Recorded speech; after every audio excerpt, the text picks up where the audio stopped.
Hai mes e medio que o Colexio de Barcelos mantén pechado o seu ximnasio. A aparición de gretas como esta levantou as alarmas entre a comunidade educativa. Agora o Concello de Pontevedra conclúe que é necesario demoler o pabillón. Como din os arquitectos, o edificio asentou e as fendas aumentaron, polo que iso provocou a normal alarma por parte da dirección do centro, pois acordouse acometer xa de urxencia ou de emerxencia as obras para desmontar o ximnasio, que haberá que desmontalo pois, como mínimo na súa metade e probablemente enteiro, e reconstruílo. Dende o Concello sospeitan que a orixe destas gretas está relacionada coa construción dun edificio no solar anexo na Rúa do Rouco. Realizáronse traballos de excavación e levantouse un muro de contención. Os técnicos municipais teñen previsto visitar esta obra para ver se podía ter algunha implicación as obras que se están realizando, que efectivamente consisten polo de agora na construción dun muro contra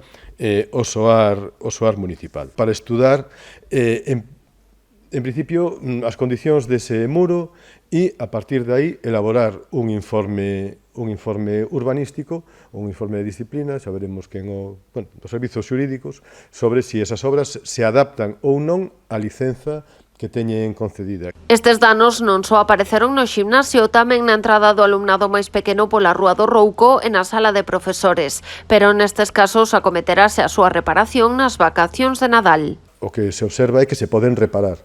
O que parece ser que os arquitectos chaman ya isto coser a fenda. Métense unhas grapas, enfóscase por enriba e a fenda queda cuberta. As obras de demolición e reconstrución do ximnasio comezarán de xeito inmediato e serán aboadas polo Concello propietario do inmoble que acolle o Colexio de Barcelos. Gómez insistiu en que a seguridade do alumnado e o profesorado está garantida.